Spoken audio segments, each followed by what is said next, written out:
How to fill the water tank on Kärcher SC3 floor steam cleaner. So the first step is to turn off the steam cleaner. So if you're filling the tank before first use, make sure the steam cleaner is switched off. If you're simply topping up during your cleaning, the SC3 allows continuous refilling without shutting down the machine thanks to its removable water tank. This water tank here.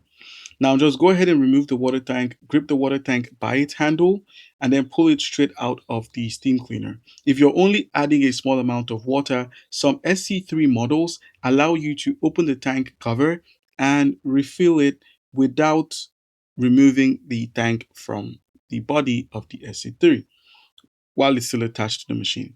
Then just go ahead and open up your version and fill it with water. So open up the tank cap and fill the reservoir with fresh tap water. Don't exceed the maximum fill line or the tank's rated capacity. Never add any detergent, cleaning solution, fragrances, vinegar, or other chemical additives.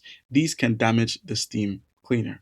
Now, the next step after this is checking your decalcification cartridge. So before reinstalling the tank, make sure that the calcification cartridge is completely installed. The cartridge helps reduce limescale buildup and should be always in place while using the steam cleaner. Now the next step is just reinstalling the water tank again. Insert the filled water tank back into the machine until it clicks securely into place.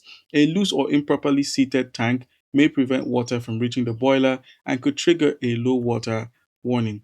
And then finally, turn off the machine and start cleaning. So switch on your Karcher and wait for it to heat up. The SC3 typically reaches operating temperature in about 30 seconds. Once the ready indicator appears, press the steam trigger to begin cleaning. And that's it, guys.